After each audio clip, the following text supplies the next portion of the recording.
அல்லாஹு அல்லாஹு அல்லாஹ்.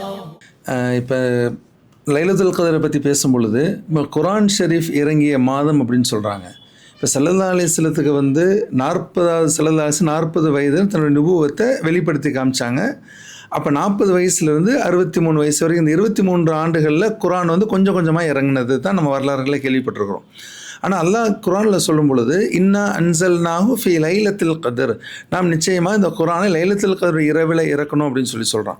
அப்போ 23 ஆண்டுகள் சின்னமாக கொஞ்சம் கொஞ்சமாக இறங்கின இந்த வரலாற்று பின்புலத்திற்கும் அல்லாஹ் இந்த லைலத்துல் கத்ர் இரவில் குர்ஆனை இறக்குனேன்னு சொன்ன இந்த இதுக்கும் கொஞ்சம் மாற்றமாக இருக்குது. இது எப்படி நம்ம புரிஞ்சுக்கிறது? சரி, நபி ஸல்லல்லாஹு அலைஹி வஸல்லம் அவர்களுக்கு வழங்கப்பட்ட குர்ஆனுக்கும் மற்ற வேதங்களுக்கு மத்தியில் இருக்கிற வேறுபாடுகளில் இதுவும் ஒன்று. ஏன் மற்ற வேதங்கள் எல்லாம் ஒரே டயத்திலேயே அருளப்பட்டது. மூசா அலைஹிஸ்ஸலாம் அவர்களுக்கு அருளப்பட்ட தௌராத் வேதமாக இருக்கட்டும், அதே போல் ஈசா அலைஹிஸ்ஸலாம் அவர்களுக்கு கொடுக்கப்பட்ட இஞ்சில் வேதமாக இருக்கட்டும், தாவூத் அலைஹிஸ்ஸலாம் அவர்களுக்கு கொடுக்கப்பட்ட ஜபூர் வேதமாக இருக்கட்டும், இதுவெல்லாம் ஒரே நேரத்திலேயே அருளப்பட்டது. ஆனால் இந்த குர்ஆன் அப்படி இல்லை. காலத்திற்கு தகுந்தவாறு, தேவைக்கு ஏற்றவாறு சிறுக சிறுக இறங்கியது.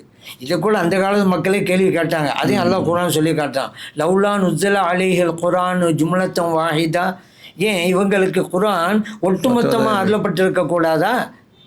கொஞ்சம் கொஞ்சமாக இறங்குதுங்கிறாங்க, ஏன் ஒட்டுமொத்தமாக அருளப்பட்டா என்ன என்று கேள்வியெல்லாம் கேட்டாங்க. கதாலிக்கல் நுஸப்பி தபிஹி ஃபுஆதக, இவன் குர்ஆன் சொல்லிட்டான்.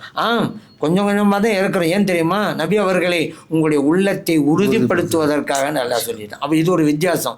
அப்போ நபி ஸல்லல்லாஹு அலைஹி வஸல்லம் அவர்களுக்கு 40 வயசுல இருந்து அவர்கள் உலகை விட்டு மறையும் போது 23 ஆளுகளை தான் அது கொஞ்சம் கொஞ்சமாக இறங்கிட்டு வந்தது. உண்மைதான். உங்களுடைய கேள்வி, 23 ஆண்டு காலங்கள் இறங்கிச்சு. ஆனால் இன்னும் அன்சல்நாஹு ஃபீ லைலத்துல் கத்ர் அப்படிங்கிற அந்த வசனத்தில் கதிர் இரவிலே குர்ஆனையே இறக்கி வைத்து விட்டோம் அப்படிங்கிறானே, இது எப்படி புரிந்து கொள்வதுதான் கேட்டுக்கிறீங்க. அதற்கு இமாம்கள் சஹாபிகள் எல்லாம் விளக்கம் தர்றாங்க. என்னென்னு கேட்டால், இறைவன் லஹுல் மஹ்ஃபூதிலே இருந்து பாதுகாக்கப்பட்ட பலகை அதில் இருந்து பைத்துல் இஸ்ஸா என்ற முதல் வானத்தில் இருக்கக்கூடிய இடத்திற்கு ஒட்டுமொத்தமாக இறக்கி வச்சுட்டான். அந்த இரவு லைலத்துல் கத்ர் அன்னைக்கு மொத்தமாக இறங்குனது உண்மைதான். எது வரைக்கும்? முதல் வானத்திலே உள்ள பைத்துல் இஸ்ஸா அங்கே வரைக்கும் இறங்க உண்மை.